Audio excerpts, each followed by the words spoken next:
Hello, beautiful ones. This is Miss Arkitha, and I'm here with another reaction video. This is vampires, myths, and legends that will make you question reality. I have my protection. You know, I come protected. I even have one sprinkled in here from my hometown of Charlotte, North Carolina. So, without further ado, let's get this crunk. Mm. The infamous Countess Elizabeth Bathory, who lived in the 16th and 17th centuries, was a Transylvanian noblewoman who gained notoriety for her alleged torture and murder of hundreds of young girls. Born into a powerful Hungarian family in 1560, she would later marry Count Ferenc Nardesti, a renowned soldier and political leader.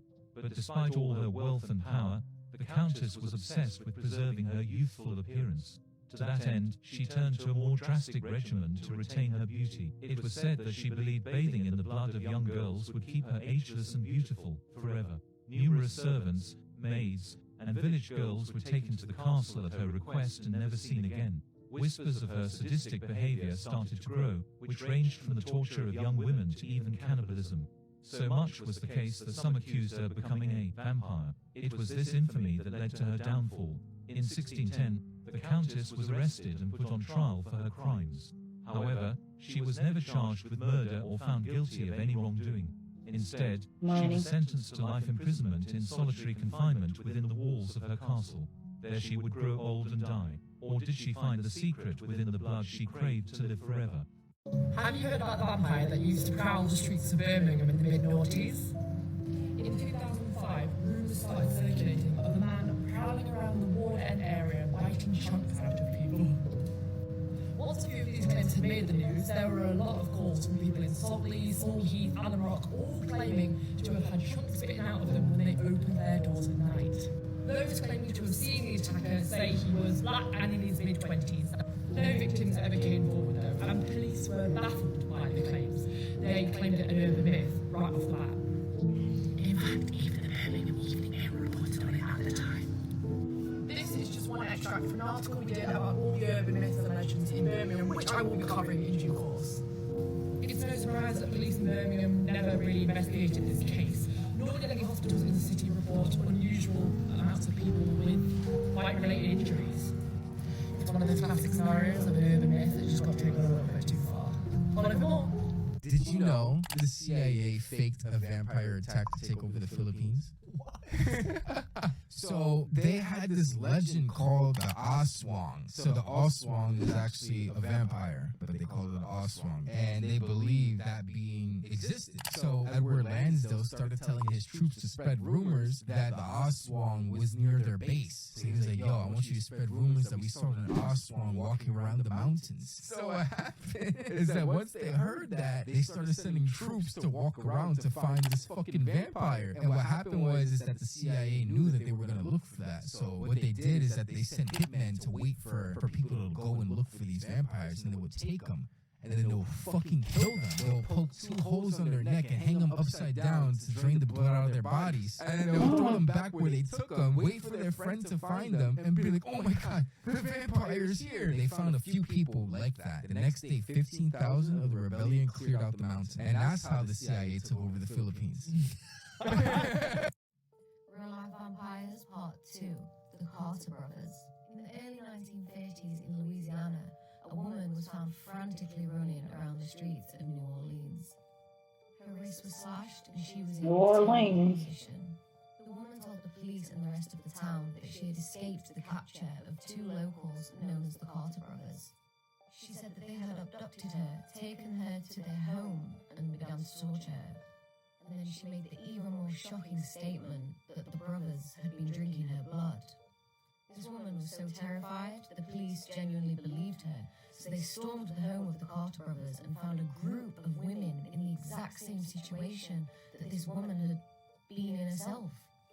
Their wrists were slit and blood was being drained from their bodies. The brothers were actually accused of being real vampires, and they were captured and executed. And their bodies were placed in special crypts in efforts to keep their evil away. However, many years later, a group of researchers who were researching the Carter brothers' case made a shocking discovery. Both of the brothers' tombs were now empty. Hold on to your garlic. And fill that hydro flask with some holy water. These are the vampire legends to know. So why do vampires sleep in coffins? Centuries ago, grave robbers were horrified when bodies would move on their own or have blood in their mouths. You see, the grave robbers were observing the natural decomposition processes. Just the amount of things that happen in history related to this is crazy. Like, people really did believe these things. Evil spirits from escaping. This inspired legends of why vampires sleep during the day and awake at night. Legend of the Blood Countess. Legend has it Hungarian noblewoman Elizabeth Bathory bathed in the blood of her victims as a way to retain her Here she go again. and youth. She is thought to have inspired Bram Stoker. But there's one that definitely did. This dude, Vlad the Impaler. He Son of the was. dragon. Vlad was known to impale his enemies on stakes and enjoyed eating his bread dipped in their blood. I mean, that's one way to get your iron. What's your favorite vampire legend? Have you heard of an urban legend regarding a vampire hotel All right, in now. Charlotte, North Carolina? It's close to home. Let me know. A mysterious account once asked me on TikTok if I would ever talk about the vampire hotel on Moorhead Street in Charlotte. I asked for more information, but they did not respond. I asked Reddit and got an interesting response. I might have to pause that and make it visible. I can't even see it, but Other people have heard the same legend and pointed out the Toll House Motel on Moorhead Street that has been ripped down and replaced with new apartment complexes. It was known as a vampire hotel because it was empty during the day, my cousin lives but at on night it more was here. lively with a lot of old marble. The windows would also be blacked out, and mysterious figures were often seen there. Now there are these new shiny apartment buildings in its place. Folklore is often created as a supernatural warning for a real-life danger. The first vampire possibly Oh, me too. was an Egyptian goddess. Protection. She is an elite vampire from folklore, as she is known in mythology as a lion-headed warrior goddess that served Ra, the all-powerful god of the sun. One day, Ra sent her to Earth to slaughter any mortals that conspired against him. Sekhmet, then she was told, but after getting a taste of blood, her thirst could not be quenched, and it was this thirst for blood that became so much that she killed nearly all mortals in Egypt. After Ra saw what the goddess was doing, he had to step in and stop her. He dyed some alcohol red to make it look like blood and poured it into the river Nile. Sekhmet was passing by one day and thinking that the Nile was filled with blood, she began to drink. She drank that much that she passed out, and when she awoke, she calmed down enough to be able to return to Ra. From that point on, she was known for her consumption of blood, including that of the innocent. Sekhmet was and is still worshipped, and her worshippers show this by dyeing their alcohol red. Does this sound like the first vampire ever recorded, or just a bloodthirsty god who got a little carried away? Have you ever heard of the Dagdur? I may have butchered that name. This is a legend from Ireland. In the area that is now waterfront, Yeah, there legends once lived a everywhere, all over the world woman. about this. Somebody Many thought men wanted to something. marry her, but she was in love with a farm laborer. They planned to get married, but her father was an evil and vindictive man. He arranged a marriage between her and the clan chieftain. In exchange, she would get money and land. On the wedding day, she was an absolute vision of beauty. Everyone partied all night long except for her. She sat in the background vowing revenge on her father. Her new husband was controlling and abusive. Her only real purpose was to be his trophy wife. She eventually stopped eating and drinking and simply wasted away. The day of her funeral, no one really seemed to care except for her lost love. He visited her grave every day, professing his undying love and begging for her to come back. And on the first anniversary of her death, it wasn't his love that brought her back, but revenge. She climbed out of her grave and went to her father and sucked the life out of him. She then went to her husband and did the exact same thing to him. Oh, she was serious. After all of this, she felt so strong and alive that her bloodlust could not be stopped. In her rage, she even killed her long-lost love. Her bloodlust can only be fed on the anniversary of her death. So on the eve of that day, locals will place rocks on her grave so she will not rise. So what are your thoughts? Could this be true, or is it all just legend? Let me know your thoughts in the comments and follow for more creepy stories. Are vampires real? Don Henry. I am a vampire.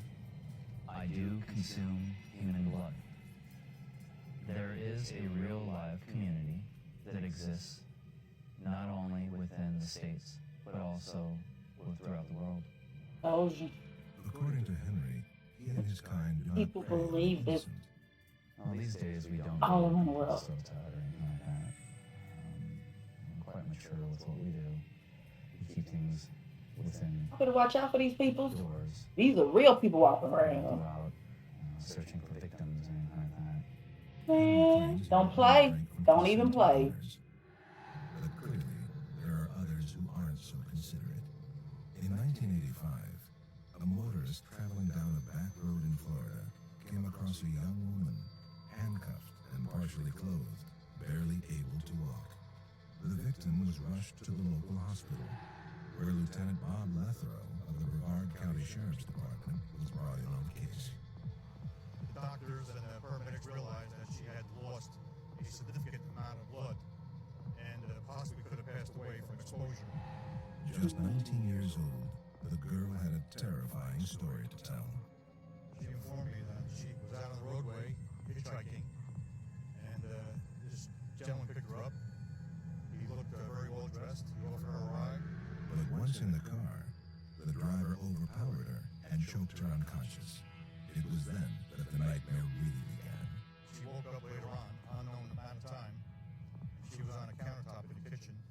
She was tied down, and the suspect was putting a needle, syringe, into her arm and draining her blood out into a beaker. But why? He said that he was a vampire and that he drank of the blood.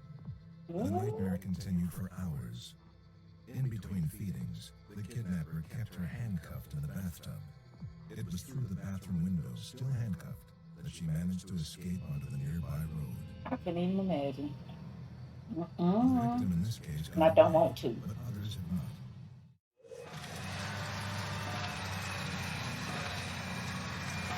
Where did the myths of vampires actually come from? Like many myths, it is based partly in fact. Back in the 1700s, a blood disorder called porphyria became prevalent among the people of Eastern Europe. Porphyria What's is that an word? inherited They was blood like, what is disorder going that on? causes many vampire-like side effects, like the following. Extreme sensitivity to sunlight, which led to facial disfigurement that caused the gums to recede, exposing the teeth, which then looked like fangs. Next, blood drinking. Because the urine of people with porphyria is dark red, folklore surmised that they were drinking blood. In fact, some physicians had recommended that these patients drink animal blood to compensate for the defect in the red blood cells. Next, fear of the crucifix. During the Spanish Inquisition, 600 vampires were reportedly burned at the stake. Some of these accused vampires were innocent sufferers of porphyria. So porphyria patients had good reason to fear the Christian faith and Christian symbols. So vampires didn't exist in our world, but where vampires do exist is in the supernatural fantasy world of Myths of Moonrise. Myths of Moonrise is a mastery puzzle and simulation game that includes vampires, werewolves, mages, and demons. Players can obtain heroes, establish their own territory of power, and have Keep it up. PvP Y'all keep it up out there. confrontations. Keep it up. Click here on my profile to get it. Have you guys seen this? So this video was uploaded to YouTube about 11 years ago by a channel named Chibonk182.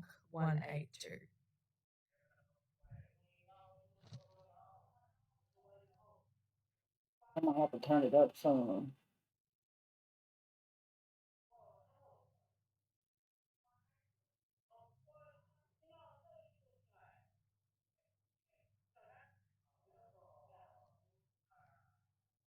Mm-mm. Now, obviously, this video is super disturbing in many, many ways, with very little description applied to this video.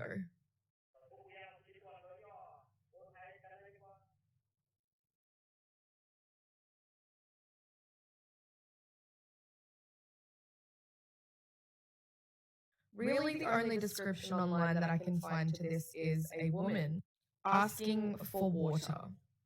Apparently, there are many different origins as to how this could have happened, But I'm going to show you what this reminds me of in relation to the Philippines legend of the Penanggalan. Check it out. And for those of you that aren't familiar with what a Penanggalan is, strap in, because it's pretty creepy. So, like, maybe don't watch this at night. Anyway, so the story of the Penanggalan originates from Asia, where there has been countless sightings dating back to the 11th century. They are female vampiric entities that remove their heads from their bodies with their organs still attached. Okay, maybe a little trigger warning. Once detached from their bodies, these floating vampire heads are free to hunt for their favourite meal, preferably anything to do with babies. They have been known to hunt babies, young children, pregnant women, the list goes on. You'll know when a Penanggalan is nearby because of their intense odour of vinegar. And the reason they smell like vinegar is because they bathe their organs in vinegar so that they can shrink themselves down enough to reattach themselves to their bodies. Major shout out to Max Powers for sending me this because I completely forgot this video existed and I'm deeply disturbed right now.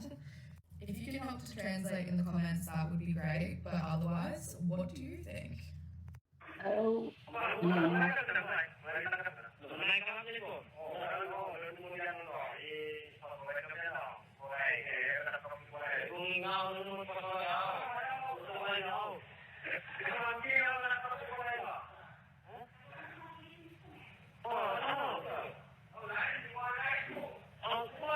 OMG.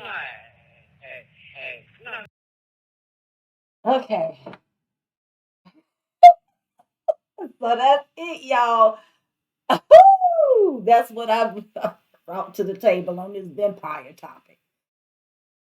I mean, again, people have been believing like these are myths and legends that has gone on for centuries, and it is no telling what people have saw with their very own eyes. You just oh my gosh. I don't know what I would do. Yes, I do. Fight like the Dickens to get away. I mean, but you really can't. Vampire? Oh my God. Anyway, I hope you enjoyed this reaction video to vampire myth and legends from TikTok that will make you question reality. And if you have not subscribed, please do so. Please like, subscribe, share, and comment on Miss Arquita's reaction videos if you really loved it, if you liked it, if you cared for it, whatever. I love you. And if you made it this far, I'm so glad that you came. All right, and you know what I'm going to leave you with. All the peace, love, and tranquility that your very little heart can hold. Don't let the vampires get to you. I love y'all. Namaste.